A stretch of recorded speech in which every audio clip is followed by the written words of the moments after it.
Le pays souhaite produire 30 MW d'électricité solaire sur Tahiti d'ici 2025 et c'est un projet ambitieux et innovant qui a remporté l'appel d'offres. Une ferme agri-photovoltaïque comprenait des panneaux solaires au-dessus de troupeaux de vaches à Tarawa. Un concept né en Asie qui existe depuis 12 ans en métropole.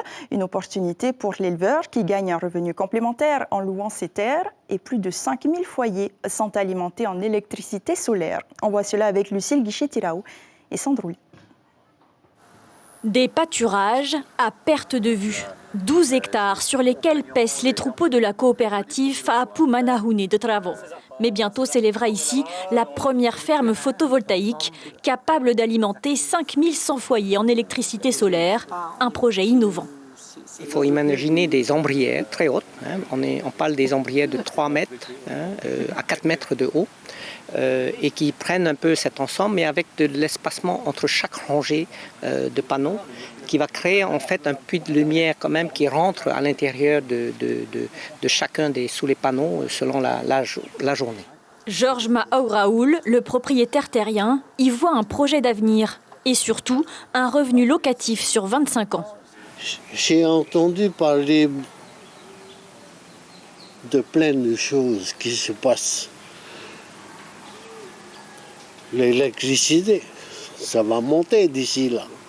Les 450 bovins, une espèce calme et sans cornes, devraient cohabiter avec les panneaux solaires à partir de 2025. Un pari audacieux, car jamais développé jusqu'alors. Nous, notre crainte en tant qu'éleveur de bovins, c'est qu'on a de moins en moins de terrain disponible. Et les gens nous prêtent pas leur terrain parce qu'ils préfèrent les vendre, c'est aussi simple que ça, que de les mettre à disposition pour faire de la viande bovine. Et là, ce projet-là, pour nous, est très très important. Parce que, on va valider les deux activités pendant plus de 25 ans, donc c'est très très important. Et en plus, ça permet de montrer aussi à l'ensemble de la Polynésie qu'on est capable de le faire et qu'on peut le démultiplier après, que ce soit dans les îles ou ailleurs.